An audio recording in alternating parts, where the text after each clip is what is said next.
And what is going on, everyone? And welcome to episode 2 of the Houston Texans on the Roundtable Network. I am one part of your show. You see the man across from me, and that is the handsome man himself, Mr. Harley Dugan. Right next to him is another handsome man, Mr. AD. You can find him on the H-Town Rundown. And then for the first time, man, our fourth member of the AFC Houston Texan Roundtable, Houston Stressens. And shout out to you, man. You just got a weekly segment on ESPN 97 to 5. Great job, and welcome to the first edition, man, of you being on the roundtable. Appreciate it. I'm glad to be here, man. I can't wait to talk ball. So you boys know why we're here. The Houston Texans, they backed up all the smack talk in the offseason, right? Let's first talk about the hype leading into this game, because there was so much, animosity from the Indianapolis Colts side. Hey, you could say there was animosity on our side too. There was so much trash talk leading into this game. You heard Zaire Franklin and EJ Speed on their podcast all offseason saying, I'm ready for the Houston Texans. I'm ready for CJ Stroud. How was the build up to this week 1 matchup? Jalen Petrie kind of tried to downplay it. I had Will Kunkel on my YouTube channel, and I had asked him about that, and he said you can see that the players knew there was some. Nah, we beat you, bro. We beat you, Paul. You can see that the already starting, man. I love it. You can see that the players, according to Will Kunkel, had this, like there was an implied effect upon them to this game. Like everyone kind of knew there was a little something extra when it came to this game. But regardless, it's always been what they've preached on the whole year, man, the whole offseason. Don't worry about the hype. Don't worry about this. Don't worry about that.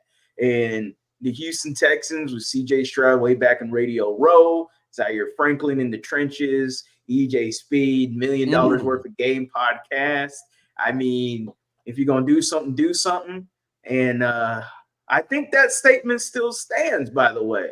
If you're going to do something, right? I mean, I'm looking at Joe Mixon score that touchdown. He runs right through EJ Speed. And I'm just like, I thought if you're going to do something, you're going to do something. It were non-factors the whole game, man. It was boring. It was boring as hell. I mean, where's the linebackers? Number 40, though. Number 40 was everywhere for the Colts. I'll give him that. Number 40 for the Colts. Yeah, I remember the number. I never seen the name. Jones was his last name. Yeah. Oh, yeah. A&M, Jalen Jones. And there we go, Jalen Jones. Hey, D, I'll go to you. Oh, I'm sorry. Go ahead, Harley. No, I'm just saying. I'm just trying to figure out where this Colts linebackers team was at. What was funny to me, and I'll end it after this. What was funny to me was the in the trenches, and they said, well, the only reason it's all talked about is because CJ Stroud won Rookie of the Year. It's the only reason we talk about because he won Rookie of the Year. I'm like, nah, man, y'all got y'all's asses whooped, man. That's all good. It's all good. AD, I'll go to you, then I'll let Stressens respond. What was your, reaction to, because I agree 100% with Harley. I did not feel EJ Speed. I did not feel Zaire Franklin at all, in this game. And with all this trash talking, with all the hype surrounding Anthony Richardson, with, the crowd being as lit as they was, you heard Jimmy Ward say this was a must win. It felt like a playoff atmosphere game. What were your thoughts on, some of their captains not living up to the expectations themselves?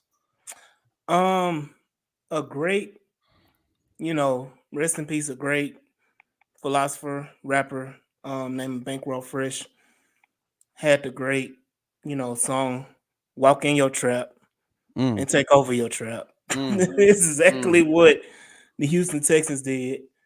Standing on business, like CJ Stroud said all off season.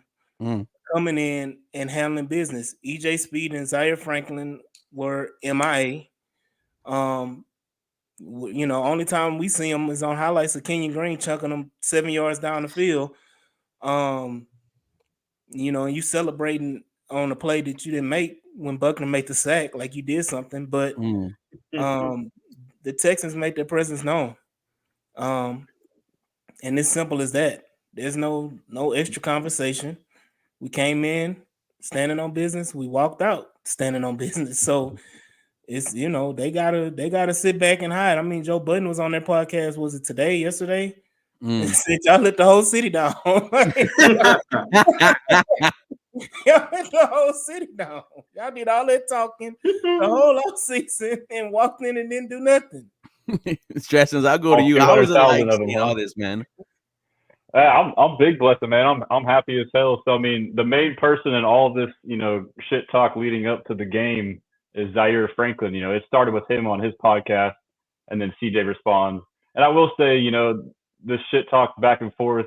A lot of people think that these guys are like really going at it. Like you got to remember, like these guys are all boys, they're friends. Mm-hmm.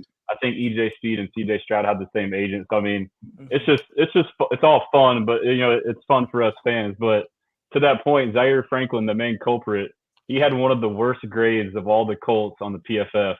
He had a 44.9 overall grade. So he's got to be feeling it pretty bad. And I can't wait to go back and watch his podcast. I'm sure there's some clip-worthy material in there where he's having to eat crow. But, they call it the Loud House, but evidently with Pat McAfee, they call it the Stroud House. The what? Some people are saying they should call it the Nico Collins House. Let's Nico Collins is our new T.Y. Hilton.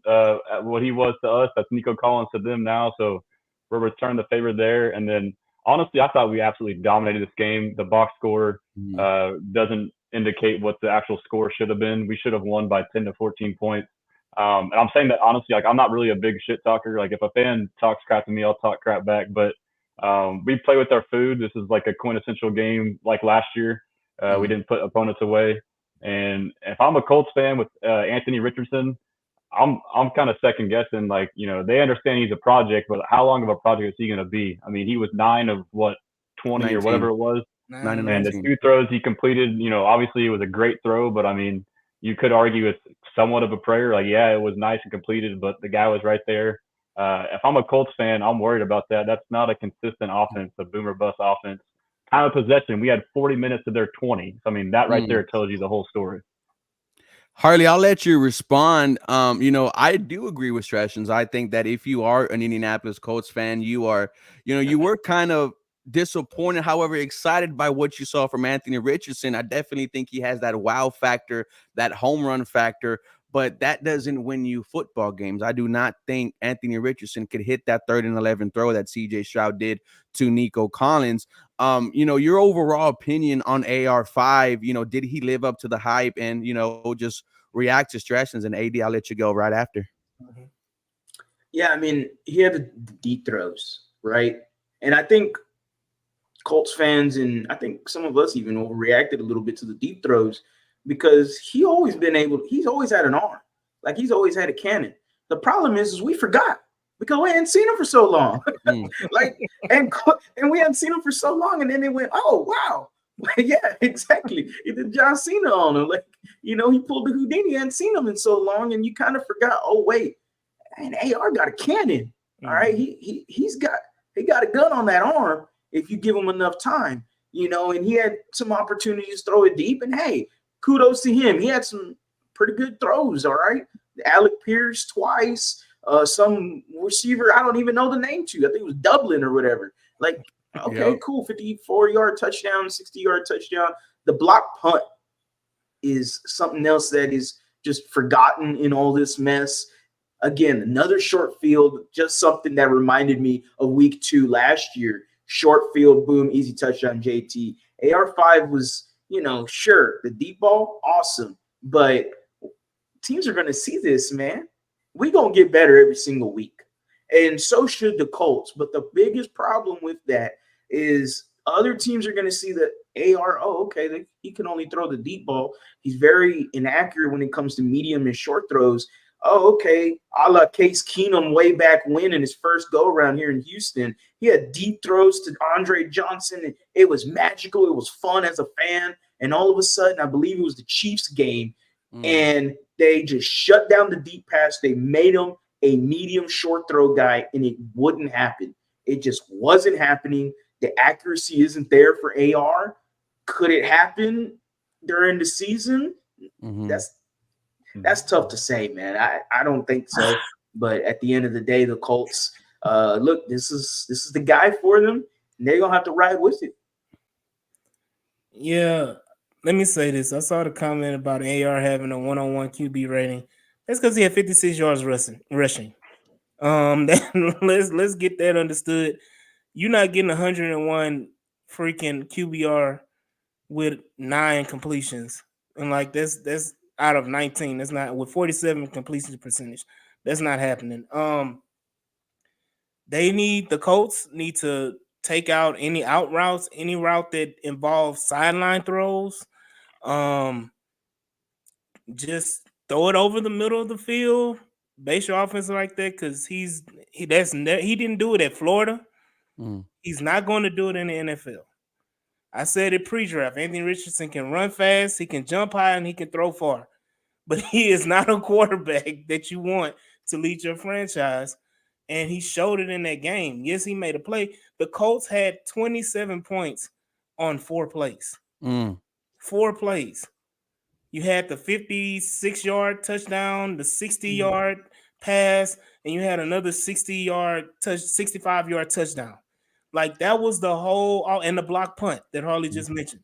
That was their whole offense. They didn't do anything else the rest of the game. So it's definitely if I was a Colts fan, I'd be scared, S-less. Like I'd be scared. The crap would be scared out of me because I'm like, how? We supposed to add all this talent. AD Mitchell should have had broke a rookie record for opening games, first game of the season. The way I think he had it was literally 3 touchdown passes that Anthony Richardson just missed. As a Colts fan, I would be like, holy crap, what am I seeing? And Shane Steichen is trying his best, but there's only so much you can do. And I take middle of the season, we're going to see Joe Flacco. Anthony Richardson is going to have a mysterious shoulder injury, hip injury. I got a pulled hamstring. I got to be out a few games. And Joe Flacco's going to walk in there, and they're going to light the scoreboard up. They're going to win those 2 or 3 games. And then it's going to be all that controversy, similar to what happened in Cleveland last year. Should we just stick with Joe Flacco? Or do we go with Deshaun? Or do we go with Anthony Richardson? So that's my hot take. Yeah, I think if he plays like this continuously, like helter skelter, big player, nothing, it's gonna be a rough season. And Stressins, you brought this chart up here. You mentioned earlier that we knew Anthony Richardson was going to be a project quarterback. So my follow-up question to that is, how short is the leash for you? How long do the Indianapolis Colts need to give Anthony Richardson to figure out, whether he's the guy or not? I think that the pressure of the Houston Texans and the Colts, who have 2 pretty good quarterbacks, and the Jaguars, not the Colts, are putting too much pressure on them. And then Harley, I'll let you go right after. That's tough. Obviously, the thing about him is I think it's 17 games he's played in his whole entire life. Yeah, now it's 18. School. So you can use that either way. Like he has a lot of potential left, or he's going to take too much time to learn, and we won't know what he gets. But they got themselves into this potential mess. Essentially, they knew what they were getting into, and like AD said, you essentially drafted a guy off combine who can run, jump, and all that stuff. But as we know, the quarterback position is not solely about athletic ability. I would say it is mostly about the mental ability, and that's something that we've been able to see with CJ Stroud, something that's very underrated in him. Just his ability to read a defense, set the protection, go through his reads, have the discipline to make smart plays. With the chart that I just pulled up that you saw, AR hit 2 or 3 deep balls, a couple shallow ones, cannot hit any intermediate, whether it's over the middle of the field or out routes. And to me, on those throws, it's not like people are saying we'll teach him accuracy. One, I think accuracy is hard to teach. And 2, especially if the quarterback doesn't have touch. I don't know if y'all been around growing up playing football, and there's always that one quarterback who can throw the shit out of the ball, but that's all he can do. He can only throw at one speed, and guys like that struggle to learn how to throw with touch. So in my opinion, a quarterback who doesn't have touch, it's either something you have or you don't. You can't really teach it. To me, it's similar to a running back in vision. A running back, you either have vision or you don't. So that's my personal take. They should probably, obviously this year, I would say 2 years max. But I mean, it could go south quicker than they would think. Because to your point, I mean, they have a great team. The defense is solid. The O line is great. The running game's great. They have a great coach. They could get by with just great coaching from Steichen scheming up AR on runs. But I mean, eventually that stuff's going to get figured out. So I don't know how sustainable it is. Mm. Yeah, I mean, I'm pretty much in the same boat there with Stressens. It's going to be tough for AR to really improve on accuracies, kind of what I kind of mentioned earlier. Like, it's tough to do that in the season. Like this, the off season, okay, we can work on some things. We can, have you work with a QB coach or a personal QB coach or whatever it takes in order to help, structure and footwork and fundamentals, and then, hey, let's keep going. But the problem is last year he got hurt, so he's rehabbing and he can't do anything, and it's a shoulder, so then it's like, oh darn, he can't throw the football, and he's had a whole off season where he really wasn't doing anything, football wise at all besides just working out. And I mean, we don't know, this dude's a workout warrior. Like, we saw him in pre-draft combine and the underwear warrior. Like, he was cool, awesome, fantastic, you did amazing with an underwear on, like, badass dude. You know how many other dudes do that? Like, there's plenty more, whether they're in undrafted 6th round, 5th round guys break out during the pre-draft combine and boom, they're 3rd, 2nd round picks. I mean, that's not too much anything special for me. AR is definitely, there's tools to work with there. And Stressen's mentioned, hey, the Colts do have a good team. Overall, they do have really solid defense, really good coach, and Shane Steichen, his ability to create offensive game plans. Look, it's up there, okay? He could do that. But it is going to take a toll right now with AR. How much of a leash is he going to give him? I definitely see more run heavier stuff. If JT isn't going to have a good game, 16 carries, 48 yards is not a good game from Jonathan Taylor, someone who I thought was supposed to get $120 on us. That's all I was hearing. Well, the opposite happened, and then LeBron say put 2 more on that or something like that. Like Joe Mixon, $159. Yeah, I wasn't expecting that either. But man, I'm happy to see it. Going to UAD, seeing Joe Mixon rush for 159, seeing him win the AFC Offensive Player of the Week, right? We thought the bread and butter of week 1 was going to be the passing attack. No, Joe Mixon showed you that if you need him to, he can carry this Houston Texan offense. Now, I don't want to see any other 30 carry games for Joe Mixon, right? Please no, right? Let's keep it at 15 to 20. But man, I was surprised. If you don't have Joe Mixon there, you could argue you don't win this game. Hey, Ruben, real quick, can you share my screen while he talks? I got these low lights from AR so they can kind of see the evidence of the footage. Oh my God, let's do it. No, but you keep talking, AD. It's in the background. No, yeah. So you know how many nights I prayed for the Texans to get a running game again? It's been like 5 years since the Texans have had a competent run game, and to see it, it's just like a breath of fresh air. So much so that during the game, I'm getting pissed off at Bobby Slowick because I'm like, "What the hell are you doing?" You see, my God, he missed him. Oh, I'm gonna talk about that. Oh my God, that's kind of distracting right here. I got some for that. But it like, I'm questioning Bobby Slug, like, bro, just hand the ball off. Like, you see, Joe, it was at one point in the second half, it felt like Joe Mixon was getting like 8 yards every carry. Like, dude, you see that? Just hand it off. They're not stopping it. We're dominating on the line of scrimmage. CJ is sitting upright, especially the second half. CJ, they had 1 sack the second half. Yeah, and that was like on the fourth quarter.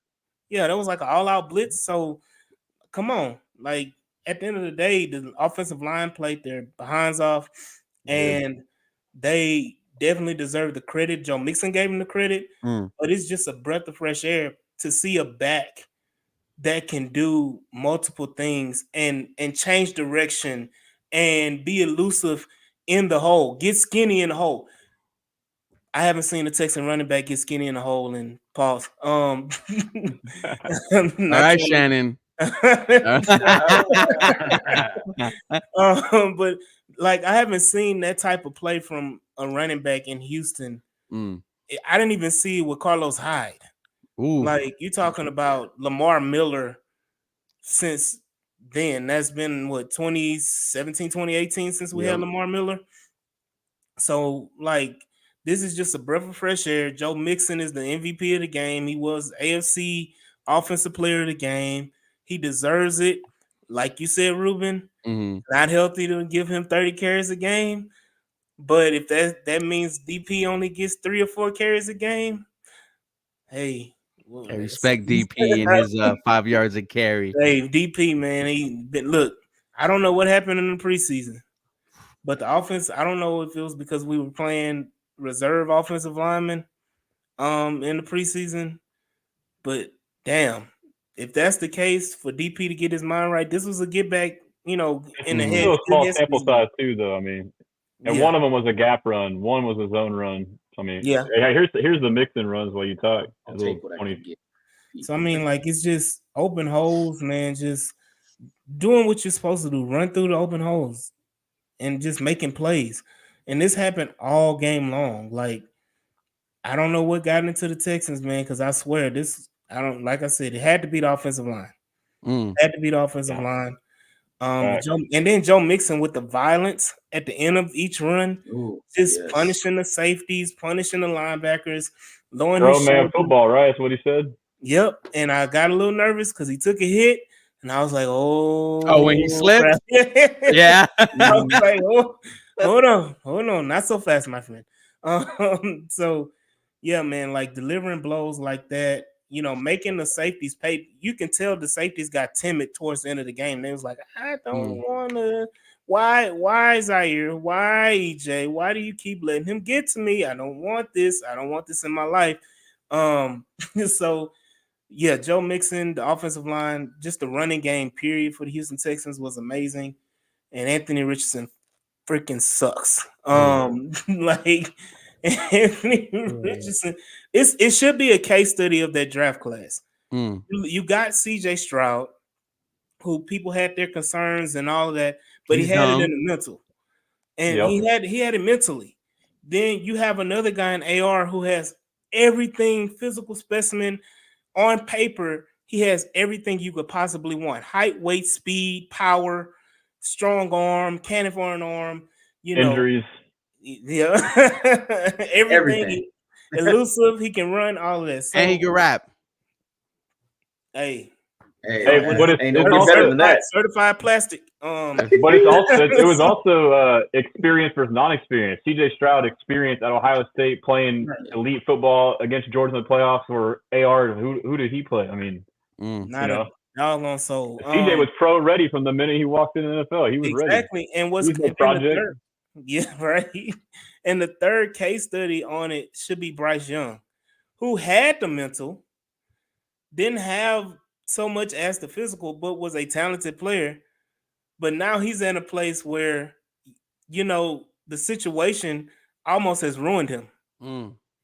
So, like, I'm not saying Bryce Young could be he wasn't going to be on CJ Stroud's level because he just didn't have what CJ has as far as arm talent and physical nature. He didn't have that, so he was never going to be CJ and what CJ is. But I think he could have been a decent quarterback. And I'm saying could have been because it's not happening in Carolina.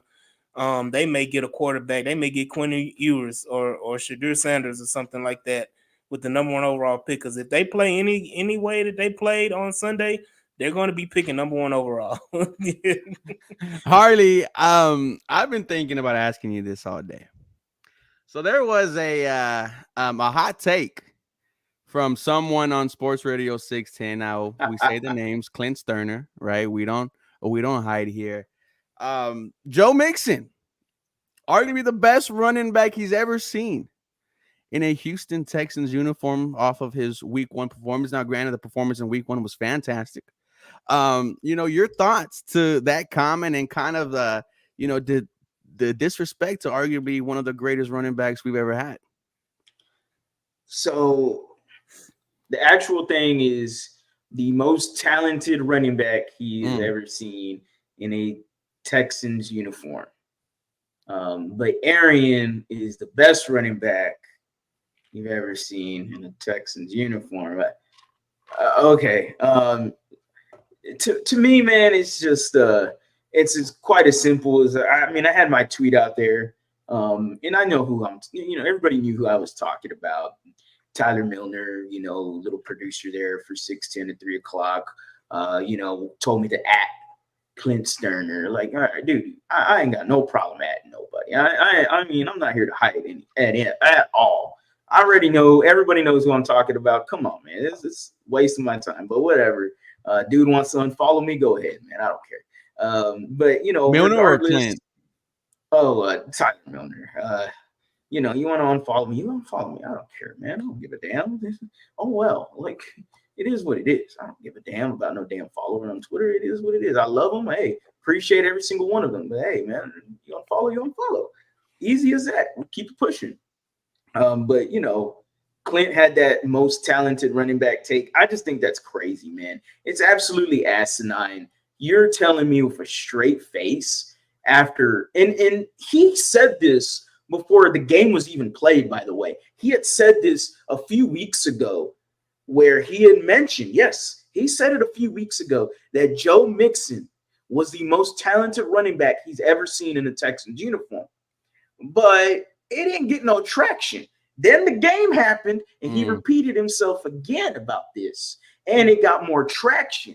And so that tells me, okay, you said it twice. You needed the traction. You needed the engagement. You needed the views for your radio show. It is what it is. I have no problem with it. Look, man, we all get some engagement. We all try to get some engagement. I like it. I like to have some fun and throw some, hypotheticals out there. But I am not here to disrespect Arian Foster whatsoever. I'm not here to diminish Arian Foster whatsoever. You're dropping a take like that, and you expect nobody from Houston to have any sort of pushback against that? I mean, that's ridiculous, man. It's an asinine take. He called me being asinine and, saying that if I'm a sports knower, I should be different than a fan. And I'm like, look, there's nothing wrong against Clint. Mm-hmm. Clint's a former quarterback. I'm always going to give anybody that's a former player, and I'm going to give them their credit. I mean, he obviously knows the quarterback position pretty well whenever he starts talking about it. It's the other stuff that he talks about that I kind of go, all right, y'all are more entertaining when y'all are tangential, when y'all get digress about topics that are not football or baseball or basketball related. Entertaining as hell. Mm-hmm. Fun, great. But unfortunately, their job is sports radio. And at that moment, it is what it is. They're okay. They're not bad. I ain't got no problem with them. Clint's a cool dude. I've met him once, twice. We've actually had a Coors Light together. Wow. I'm sure he don't even remember that. Oh, yeah. We had a Silver Bullet one time. Big time. It was at a draft party whenever Derek Stingley got drafted to the Houston Texans. It was before Derek Stingley got drafted. Cool guy. No problem with him. But he's not a historian, man. He's not anyone that is, if he got, like, I'm telling y'all right now, man, if he got fired tomorrow, like, he's not going to have a YouTube channel about the Houston Texans like Locker or Cody Stutes. Like, they actually are invested in this team. Man, Clint not going to do any of that, man. If he got fired tomorrow, he got let go tomorrow, he'll be, oh, yep. How about them Cowboys? That's what he's going to be. We're talking about the Razorbacks. How about them Razorbacks? He was the one that was on Trey Burks as a wide receiver and wanted Trey Burks and wanted him so bad to the point that he decided that he was going to say Nico Collins was not a good receiver here in Houston and that the Texans don't have a big body wide receiver. And I remember I told him, well, Nico Collins exists. He goes, oh, no, they need a guy like Traylon Burks. And I'm like, okay, how's that looking right now? Don't forget the most egregious take that Davis Mills should have been the starting quarterback last year. Okay. We're going to move on. We're going to move on for that. There's some takes, man. There's some takes. Speaking of Nico Collins, Stressins, 8 targets, 6 receptions, 117 yards, 19.5 yards a catch. His longest was 55. I'll go up and get it between 2 Indianapolis Colts defenders. and the kind of the best catch of the game, a great throw from CJ on 3rd and 11. He comes down with it with a knee and a toe. This is now, Nico Collins, 3rd straight game of just, or 4th straight game of just destroying Indianapolis. Your thoughts on his performance in week 1, and just your overall thoughts on Nico in general. Nico Collins, man, I've been stumping the table for him for a while. I mean, I think he is elite. He's for sure a top 10 receiver. I think by the end of the season, he'll be considered a top 5 receiver. He continues to be one of the most underrated players in the entire NFL. And I kind of have a personal theory as to why. I mean, obviously, he had a slow start for various reasons. His senior year in college, he didn't play because of COVID. He was drafted as a quote unquote project based off of height, weight, and speed. 6'4", 220, runs a 4.4. He really is an Andre Johnson clone of the exact same measurements. And then his first 2 years, he had coordinators who weren't anywhere near the level of what Slowick is, and obviously the same thing with quarterback, nowhere near the level of quarterback play as CJ.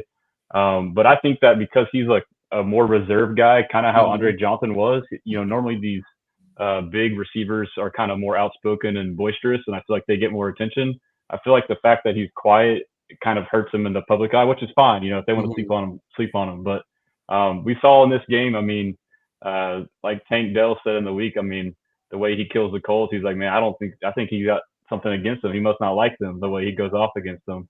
But he is a damn unicorn. I mean, 6'4", like I said, 220, running a 4.4 and running routes the way that he does.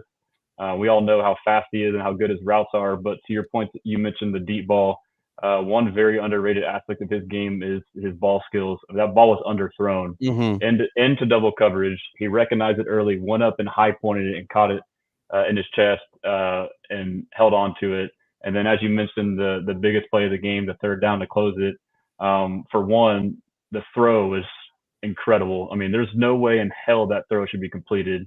It was a cover 3 palms lick, so the corner was playing the exact out route. So it was 3rd and 10, 3rd and 11. Nico was running a 10, 11-yard out. CJ said, screw it. You could tell he wanted to go there to begin with. He looked off the safeties, and then he threw it anyways. But basically, Nico was inside, and the corner was already outside. So we had to run an out route into an outside leverage corner. And only a ball that was in a window about this big could get there, and it did. And not only did Nico catch it, but he had the wherewithal to stop his momentum, slow down, and drop his knee in bounds to make the catch. So, I mean, he's unreal, man. I mean, some people may be surprised by his performance. I am not. I think he's going to do that all year. He's going to have a lot of big games for us. So I'm blessed, man. Stressing, is he what T.Y. was to the Houston Texans for a number of years? And I'll let AD go after. Without a doubt. I mean, he's a different type of receiver, but from production and number standpoint, I mean, he is. And I'm here for it, and I hope it's here to stay. So, I mean, it's nice to be on the other end of that for once. Co-killer. Simple as that. So, I think that's three games in a row, right? Of 100 plus? Yeah. 3 straight wins at home. I mean, in away, might as well call it home, now. But but Nico Collins, man, I think that jump ball potential that Stressen's talked about, we saw it his rookie year in the preseason. I think it was against the Rams in LA.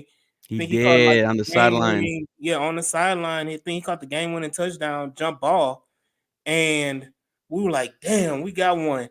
And then he had to play with Davis Mills, and we never got to see that again until we got CJ Stroud. So yes, like that deep ball, jump ball, I think that's something that we're going to have to use and unlock in the red zone. I know that Stefan Diggs has shown his promise in the red zone, but that is another factor that we can use in the red zone is Nico Collins' jump ball ability, throwing it up in the corner of the end zone, letting Nico Collins make a play.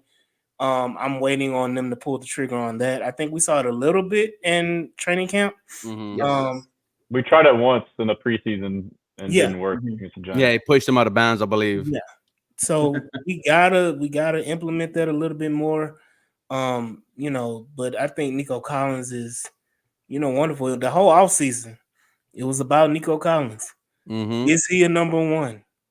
Is he, do we need to trade for Brandon Ayuk? Do we need to trade for a T. Higgins? I'm not gonna lie, I was on the T. Higgins train. Walking that back now. But definitely Nico Collins proved in this game. Nico Collins proved in this But game. hey, I forgot to say that contract he signed, he was like 8th highest paid at the time, like 24 point something Yeah. APY. Mhm. I mean, I said at the time, this is a hell of a steal. And then now when all these other receivers keep, resetting the market, he's now like 12th or 13th. That is one of the best contracts and will only get better day by day. Oh, yeah. And then also, too, on that big deep ball we talked about, he was the next gen stats fastest ball carrier of the week. At 6'4", 220, he was the fastest player. Mhm. Faster than Tyreek on an 80-yard touchdown. Ooh. That Don't puts get things me in hype. perspective. Harley, AD brought up Stefan Diggs. And stat-wise, yardage-wise is not going to, make you go pop. However, you see 6 receptions. You see 2 touchdowns. One of them was the one to put the game away. How was Stefan Diggs' first ever game as a Houston Texan in your eyes? And then I'll let Stressons go right after. I mean, look, it's an easy button for CJ Stroud. Like, when there's problems or something like that. And this is why I was kind of last year, whenever DeAndre Hopkins was available, I was like, man, I would really like the Texans to go after Hopkins. It would just bolster the wide receiver group, and you create an easy button for a rookie quarterback. Now, second-year quarterback, we all saw what he did last year playing at an MVP level. You add a Stefan Diggs to it, it just adds an easy button, man. When he needs something to shake, Stefan Diggs is going to be right there. Sir, only 6 catches, I think it was like 37 yards or something like that. But them 2 touchdowns, I mean, come on.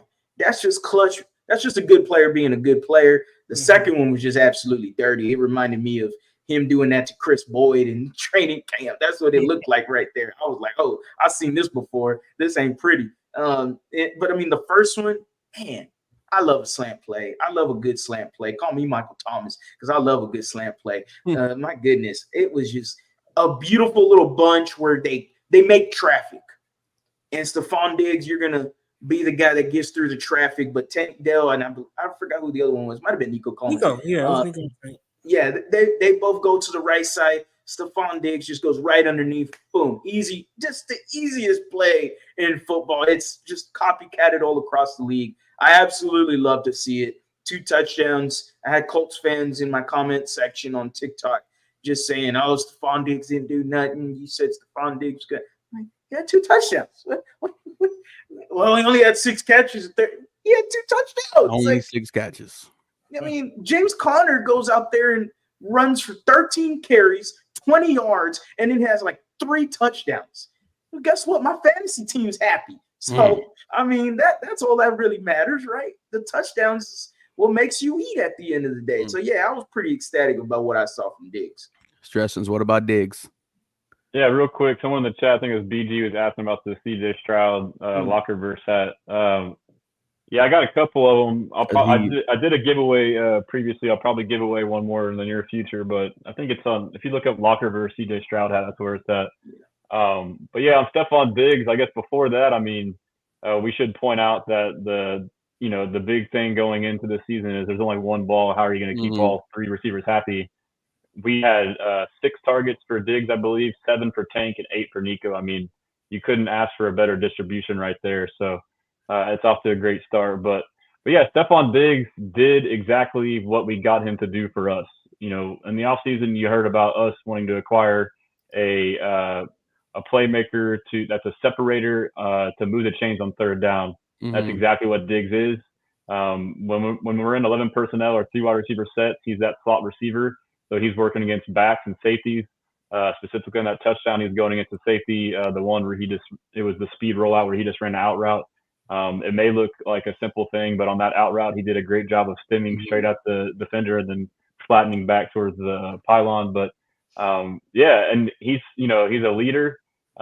He makes tough contested catches. He's reliable. So CJ knows in some of these situations, 3rd and short, he can go his way, and more often than not, he will be open. And he did just that. So I think he's a valuable asset to have on 3rd downs. And then another wrinkle too is blocking in the run game. He had a pretty good game blocking in the run game as well. That's a big thing in the Shanahan system, is having your receivers block, which honestly the receiver that had the best job blocking was Robert Woods. So we kind of forgot that about him. But we also too, he had a reverse on a run and he was lined up in the backfield a couple times. So he's also added that element to where he can kind of give this offense some extra wrinkles. So I mean, he's a very valuable piece. Could you say Debo-esque? Yeah, I don't know about that, but I mean, I think you know, as long as the threat's there, that's all we're looking for. You know. Mm-hmm. AD, real quick before we leave, this was a fire episode. Our first time we're all together here, and you know we're gonna make history, boys, as we keep on going to the season. We have a lot of Bears comments here. Real quick, give me one key to the game for the Houston Texans Sunday night matchup against Chicago Bears. It's at home. We haven't had a prime time Sunday night matchup game since 2019. It's gonna be up in the H. I'll be there tailgating, but real quick, gentlemen. Starting with you, AD, give me a key to the game, and I'll let Harley go next and Stretch finish us off. I'm gonna give this one a key to the defense. Simple. Keep Caleb Williams in the pocket. I mean, you blow him out. That's simple as that. Caleb Williams is only effective when he's outside of the pocket. He tried that against Tennessee and failed. You keep him inside the pocket, he's gonna, lose his shit. So that's to me one of the defensive keys of the game because they're not running the ball. Then the offensive line is trash. So just keep Caleb Williams in the pocket and you win the game because we're going to score the ball. I mean, I can go on about a football, take or whatever, and what is the key and this and that. Man, there's a simple message. This is a small team. Please show up. Don't let the Sunday night football game get to you. And I know we've talked about it all off season about the rat poison and the hype train. This is the first game where I'm going, okay, last year's Texans, we can put it behind us, right? Because I think of the Panthers and the Falcons. Don't say that, Harley. Don't start. I don't want that to happen. And in order for them to prove that, go in there in Houston, your home opener, go stomp the Bears for me. This shouldn't be a game. Go stomp the Bears. Go do your thing. Yes, Caleb Williams, look, he's going to have a moment here or there because he's got the ability to do so. All right. But overall in this game, the Houston Texans need to take control. They need to take advantage of a rookie quarterback. Look, you're facing, I believe, well, not anymore since the Patriots went with Jacoby Brissett. No, what's his name from the Vikings? Anyway, Caleb Williams, at the end of the day, man, I agree with AD. Keep him in the pocket. Do your thing against them. But overall, man, just do y'all the Houston Texans, man. Y'all team is so much better on paper compared to the Chicago Bears. Go in there and stomp. It's simple as that. Stressing's key to the game. Yeah, so Harley, you're concerned about not showing up like in a letdown game or something like that. I don't think it's going to happen this year. Those games we lost in, that was due because of two reasons. One was we didn't really fully open the offense for C.J. Stroud yet. We were kind of easing him in and didn't quite trust him. So we obviously know what he can do now. But two is run game. We didn't have a run game. Look at the run game we have now. It's drastically better. And so that is my key to the game is our run game. Joe Mixon had 158 yards rushing last week against a really good front seven for Indy. He had more yards rushing by himself than the Bears had total offense last week against the Titans defense. So you just put that into perspective. Defense will take care of itself. They'll be fine. But to parlay off of the run game, that was how we dominated the ball 40 minutes to 20 minutes. If we can move the change with the run game, keep the ball in our possession, limit their possessions. So when they do get the ball, Caleb Williams is now forced to try and be Superman.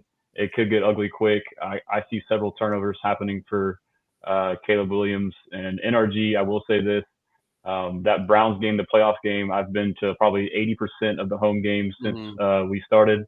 That was up there with the loudest. I expect this game to be the same, if not louder. So it's going to be tough for Caleb. I can't wait. I agree with all you boys. I am expecting a dominant Houston Texans win. I do not want to hear same old Houston Texans after week 2. Harley, you got me a little bit scared, but before we go, ladies and gentlemen, this episode was brought to you empowered by BetUS. I made you some money last week. I told you to hit the Houston Texans when they were 1 point favorites. They got bumped up to 3, and you know how they won by 2 points. So AD, the Houston Texans at home opener against the Chicago Bears. 6-point favorites. Your thoughts and where are you going? Of course, it's the Houston Texans, man. Give me the 6 for Houston. And go ahead and prop that over. How much you want to yeah, go ahead. Let's do a hundo. That's easy money. Put a rack on it. Go. All right. Ahead. Oh, well, let's see what a rack does. I'm not, this is how addiction gets started. So yeah, hit that alternate spread. Put it at 7 or 10. Shit, man, I love it. So let me say this too, Houston Texan fans. We're going to be if you don't do anything else. This is a 7:20 start. There we go. Come on. Come to the tailgate. I think the gate's gonna open at like 2 o'clock. Come get your party on, get drunk, have a good time. Then walk your ass up in the stadium and be there before the national anthem. So when it's kickoff time, the stadium is rocking. Please show up on time. I know. Look, we got it bad in Houston that we late to everything, but let's not be late on Sunday, man. Let's not be late. And guys, take advantage of BetUS's 150% bonus on your first 3 deposits up to $2,000. Before we go, gentlemen, I'm going to start with Stressens. Let them know where they can find you and all your latest work because you're damn near everywhere. We'll go with Harley. We'll finish off with AD after. Yeah, so Houston Stressens on Twitter and TikTok and YouTube. It's at Texans Commenter, COMMENTER, and then on Instagram it's at Houston Stressens, like you see here. My goal is basically to be a one-stop shop for you guys as far as content. So I know we all share it, but I pretty much have. If you ever miss anything, check it out, or if I ever miss anything, DM me. But appreciate you guys. I loved all the people I've been meeting. These are new friends and family, in my opinion. So hell yeah, appreciate y'all. Harley. Y'all can find me at @TheLead_HOU anywhere on social media, especially on YouTube. On the road to 10,000 subscribers. Again, super appreciative every single one of y'all. Like, comment, subscribe, do y'all's thing. Trying to grow more on TikTok, almost to 1,000 followers. Been posting a lot more. I keep it chill, man. Instagram, TikTok, I'm just a memes guy, man. I just post some memes here and there. I try to make people laugh. I like having a good time. Memes, I will say. Ruben knows, man. We like to have a good time. AD. Hey, you can follow me on all the platforms for the H-Town Rundown at the H-Town Rundown on Twitter, from X, formerly known as Twitter. The H-Town Rundown podcast on Instagram, the H-Town Rundown on YouTube, and then we do have a website. We're on Facebook, the H-Town Rundown on Facebook, and we have a website now, the htownrundown.org on the internet. So y'all can check on the internet. On the internet. Guys, thank you so much for being a part of this episode with us. We'll be here next week as we break down the Houston Texans' dominant win against the Chicago Bears. With that being said, this is Ruben. That was Stressens. That was Harley. That was AD. You guys have a very blessed day.